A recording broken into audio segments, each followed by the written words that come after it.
It's the TurboVelo Tuesday Night Crit, the Masters 40-plus race. Race 3 of 4, Series 6, the final series of the entire 2023 season, meaning that there is only one race after this next week to determine the final winner of Series 6. We're behind the 8 ball at this point. Was it the 9 ball? I can't remember. I don't play billiards very much. But we are in third place with Andy and 11 points. You get 10 points for winning and so forth down to the 10th place. But Sean Hodges of Pegasus is in first place at 17 points, and Louise of Cadence is in second place with 12 points. So we're at 11 points. Chaney, Windows and Door, my team. This is Ryan, 2 riders ahead of me on the front last week wearing the Masters National Champion track jersey and expecting perhaps a fast start, but the usual fast starters, the guys who like to go right from the gun and attack, they weren't here tonight. The field was a little bit smaller without quite the hitters of last week. No offense to anyone in the field. We have plenty of hitters in the field. This is a crit race in Richardson, Texas, just north of Dallas, Texas. And we're getting close to wrapping up the season. It's a hot night tonight, about 103, 104 degrees. That's not the heat index, that's the real temperature. And last week we didn't do as well as we would have liked. We were going into that race. We were first place. Andy had 10 points, having won the first race, and he got 7th place, placing 7th in a breakaway of 7 last week, getting 1 point. So that's why we came away with 11 points after 2 weeks. The breakaway was stacked with the other teams that did better in that breakaway, and they took advantage of that and attacked him and dropped him in the breakaway, but he still finished in front of the field. Well, this is when I realized that I had a fully flat tire. Apparently several people got flat tires before me. I don't know if it's the stickers, the goat's head stickers that are growing a little around the area, or perhaps some glass on the course, but I had a flat tire. I didn't have a flat at the start, but I had a flat by halfway. I grabbed my stuff to change my tire, and luckily Laura, the race official, let me get back in the race. So I want to say maybe like a couple laps, 2.5 laps, something of it has passed since I got a flat tire. I rode on my flat tire, went to my car, grabbed my kick, grabbed my crap, changed the tire right here by the officials, by the finish line here, and I was allowed to rejoin the race, and I'll be doing that in just a second. So obviously at this point I'm not racing for my own placement, and I wasn't racing for my own placement anyway, but I will be working for my teammates. And I'm not exactly sure what happened while I was gone, but I understand that there were some attacks and difficult bridging or control of those attacks that occurred, and we see a little bit of an attack here off the front. Pegasus and Chris Lee, that looks like Cato and Chris Lee, with a little bit of a gap there with my 2 teammates quickly on the front there chasing those guys back. One of the favorites in the field here would be John Bain. He got 4th place in the last race because his DI2 or whatever his shifting system is, his battery was dead and he couldn't shift for the sprint. But I was told, don't get into the field and do not come out of the field during this first lap. That's what I was told. She didn't tell me to get gapped off the back of the field, which is exactly what I proceeded to do, so that wasn't very smart. And these are desperate times here for the guys in the back. The wind is coming from the east-southeast tonight, so it's more from the south, but it's definitely more of an east wind than normal. So if we're looking at the screen, that means the wind is coming from the left side of the screen, and now from the right side of the screen, because if I'm pointing to the right, that is south. And so we're getting a little bit of a headwind in this section before the chicane. I tried to think about what were the best ways for us to make up points going into this race. Sean with a 6-point lead. That's really hard to overcome with just 2 races to go. Sean has a 2nd place and a 1st place. So, that's pretty good, 17 points. And that means that we have to get up to 6 points to tie him, make up 6 points, and hope we win the tiebreaker. We have to win the tiebreaker if we're tied. Otherwise, we have to get 7 points to pass him. And, if we get first, if Andy gets first in the next 2 races and Sean gets second, he gets 7 points for those 2 races, we'd end up tied. Except we would win the tiebreaker in that case, because that would mean Andy would have won 3 races. So that's the kind of thing that we're looking at here. We also recently beat Pegasus in the last series, like in a miracle last race.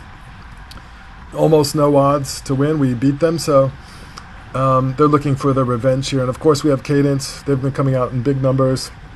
They have the most numbers of any team throughout the entire season here, and they have a rider that's well placed, as well as a favorite in this race, John Bain, Cat 2, multi-time winner of the Fair Park Crit A race back in the day, and also, as I understand it, a former Collegiate Division I athlete at TCU who ran track. So he kind of has, those natural genetics on the bike and a proven history of being a great sprinter. He would be the favored sprinter in this race, assuming it comes down to a field sprint. I thought what would be really good is if we can get Andy. Andy's a bit more of a breakaway specialist, but he's also an all-arounder who can sprint even though he's not a pure sprinter. And my thought is, if we could somehow get Andy in a break that Sean isn't, that would be the ideal scenario. And there might be ways to do that. I won't go into all the discussions that I went into with my teammates about those possibilities, but suffice it to say, the overwhelming thought was it was unlikely that we would be able to get Andy into a break where Sean was not also in the break. However, we would like Andy to be in a break, and it is a strong wind tonight. I think the forecast was for like 13 miles per hour. Usually when there's a strong wind, a breakaway goes. However, on our team, we have confidence in our lead out, in our ability to organize a sprint, and we are okay with it coming to a sprint finish potentially. So what we really need is to make up points on both Louise and especially Sean, who's in first place with a commanding lead. This is Nogi right in front of me on the right, and Ryan right in front of him, and several of the riders, of course, right in front of me. You can see the windsock up there. That's kind of giving us a little bit of the direction. I said, yeah, it looks like east-southeast there on that wind. This is us turning around, going towards what is the sprint finish. So, we'll have a bit of a tailwind right here for those guys that are involved in a sprint finish should it come down to a sprint. As I'm moving up here, finally, it doesn't feel good on the legs to take like a 6-minute break. These guys have gotten ramped up, warmed up. I didn't get a warm-up before the race. So they're warmed up, I'm not warmed up. They're firing on all cylinders, I'm not firing on all cylinders, but I know I have a role to play here, and I need to be a little bit closer to the front or I'm not going to be involved in the race at all. This is Andrew right in front of me in the Torchy kit, number 48. Last week he had an impressive move out of the field to join the breakaway, and that was a missed opportunity for our team. That one of us should have grabbed his wheel and gotten up to the breakaway and helped our teammate Andy so that he wasn't so outnumbered in the breakaway. Cato moving up over there on the left and having a little talk with his teammate there. So this is not going to be a super long video because I already cut out the part where I was changing my tire, changing my flat tire, and it's already a short race to begin with. Here on the left, I'm a little bit in the wind, whereas the guys on the right are not in the wind and they're able to rest. Cato going to the front. So little strategy from Pegasus. These are the guys in the blue, sort of the dark blue right in front of me. Cato must have told his teammate there, hey, I'm going to put in a little dig, a little effort here. Maybe you do something later. So he's on the front. I think he wants to set some things up for Sean. I'm not exactly sure what he's doing. In terms of is he trying to, make it a little faster, put a little pressure on the field.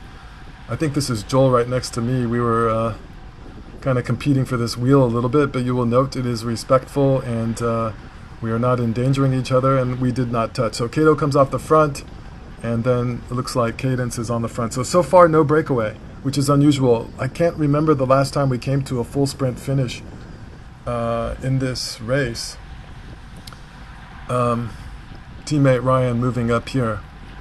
So in a sprint finish, we would want to prioritize the placement of Andy, our rider, even though he's not, like I said, he can do well in sprints, and he has done well in sprints. And he's certainly outsprinted a lot of people when he's been in breakaways, in that final breakaway finish. No offense to Sean here, but we like Andy's chances if he's head-to-head with Sean in a heads-up sprint. You know, like say it was a two-man breakaway or something. We also like his chances related to Louise as well, because he's already shown previously, just 2 races ago, that he could beat both of them in a sprint, although each situation, of course, is different, depending on how much energy you spent to get in the breakaway and how much energy you used in the breakaway and just overall how you're feeling. And then, of course, what your skill level is and your use of energy and your use of tactics and timing, etc.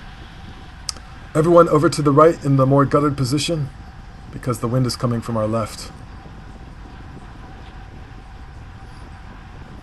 Andrew right in front of me. And once in a while we will pass lapped riders. This is not a race where you are automatically pulled if you are lapped.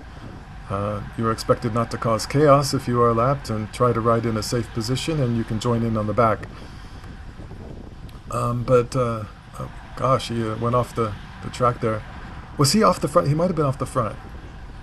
I guess he was maybe actually off the front. Tomer there. I believe that's Tomer, because he does finish in the top 10, so he is not lapped.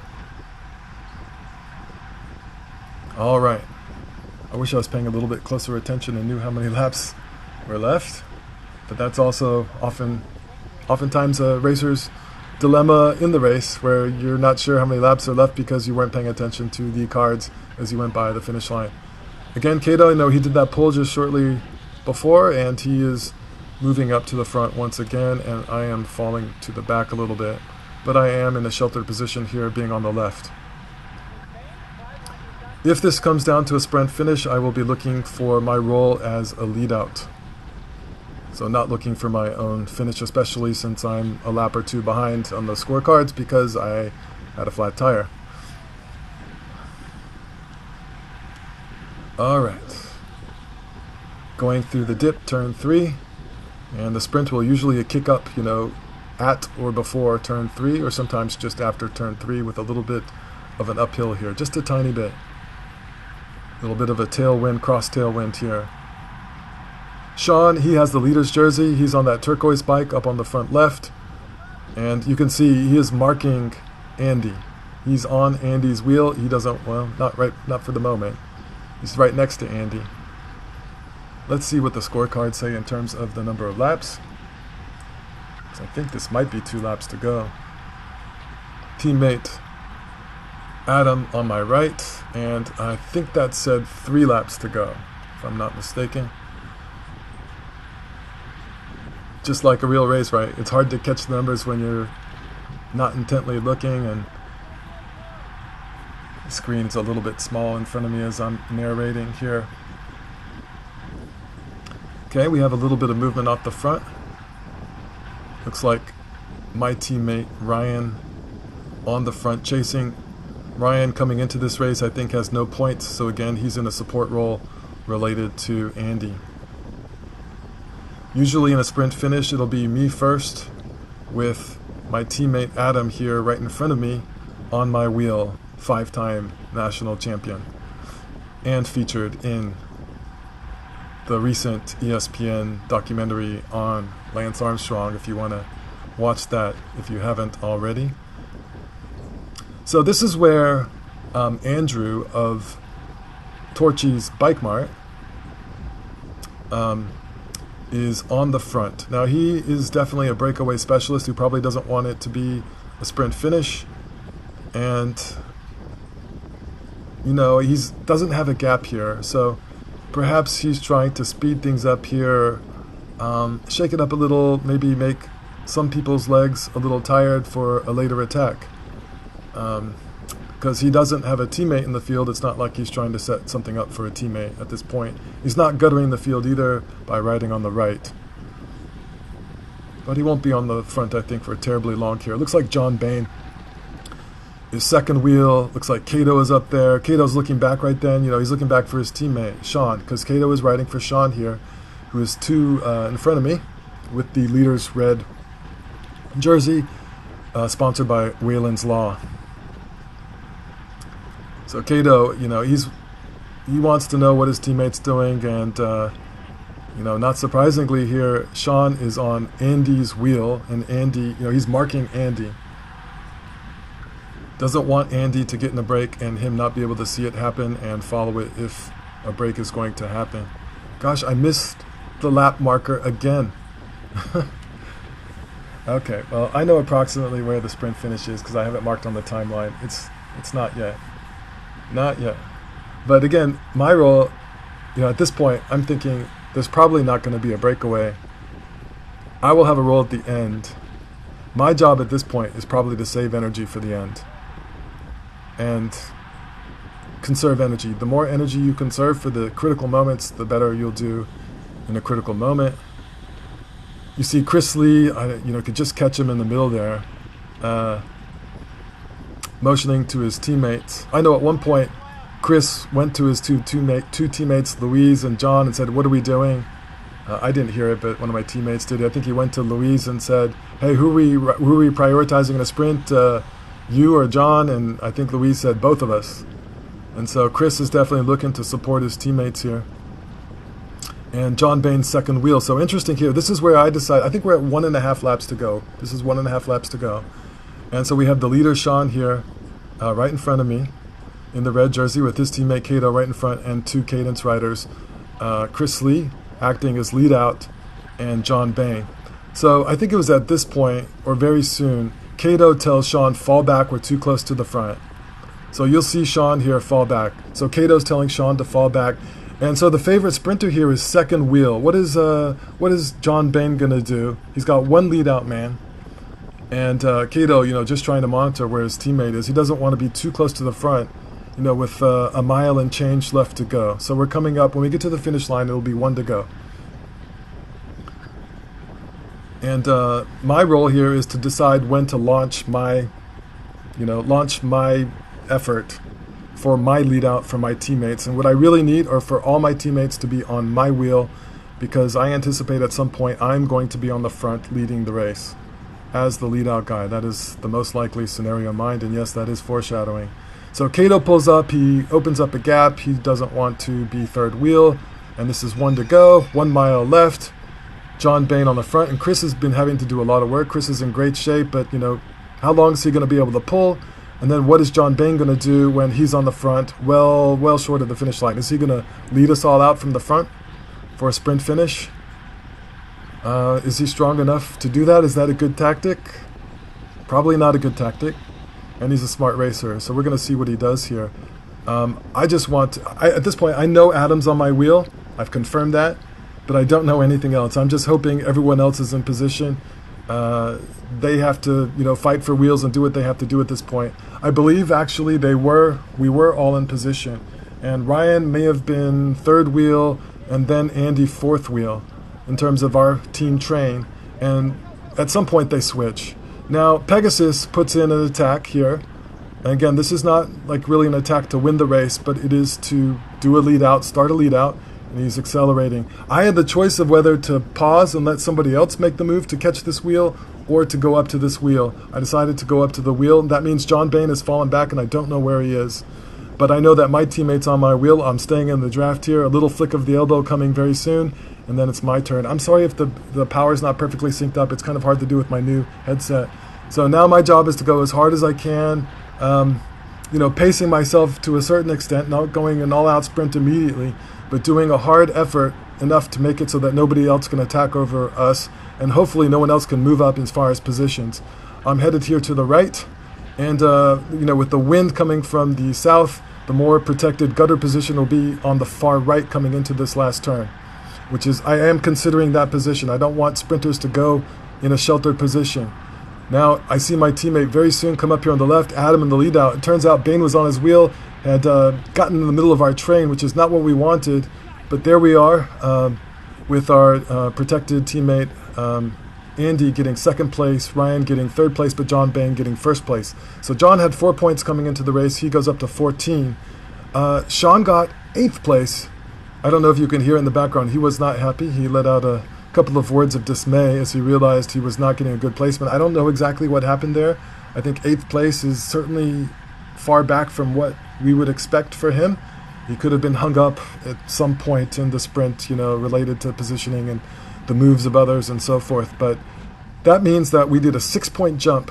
So Andy getting second place gets 7 points, and Sean got 8th place with just 1 point. So we made a 6-point jump. We're tied with him with 18 points, but we also have the tiebreaker going into the last race. Now Luis finished 4th, and so let's see, 4th place gets 4 points, and so he is 4 points. I can't remember. 10, 7, 5. I think it's 4. And so he moved up to like 16 points, so he's 2 points behind. So really going into this last race, if John Bain gets first place again in a sprint finish, or for example winning the sprint in a breakaway, he would get 24 points. And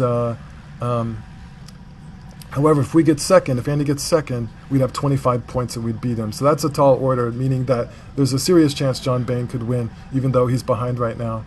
Luis, he's a couple of points behind, so he has some room to make up. And if Andy beats Sean, just head up, beats Sean, and no one else gets more points than him, there's only a few people that can get more points. I don't think anyone besides Bain, anyone lower than Bain can get more points and win. So we have to beat Sean next race, even if we don't score any points. Of course, Andy will be in the points unless he's not there. But we went from way, way, way behind to now in the top dog position with an excellent chance to win the series, which I really doubted going into this race. So this is a miraculously positive result for us, and it was a great race. It's been a great series. It's really fun to have 3 teams really competing. Again, no shade on the other teams, but so far this season it's been Cadence, us, Chaney Windows and Doors, as well as Pegasus competing for the series wins, and it's been really fun. So I'm looking forward to a cooler, temperature-wise race, one with no flat tires for me, and hopefully I can provide some assistance to my team that has some net benefit and we come away with the win. But it looks like we're set pretty good for having at least a podium finish in the series next week for the final series. So next race will be the final race for 2023 in the Tuesday Night Grid. Thanks for watching. Comments, of course, are welcome, and hope you are out there somewhere racing as well and having fun. See you next time.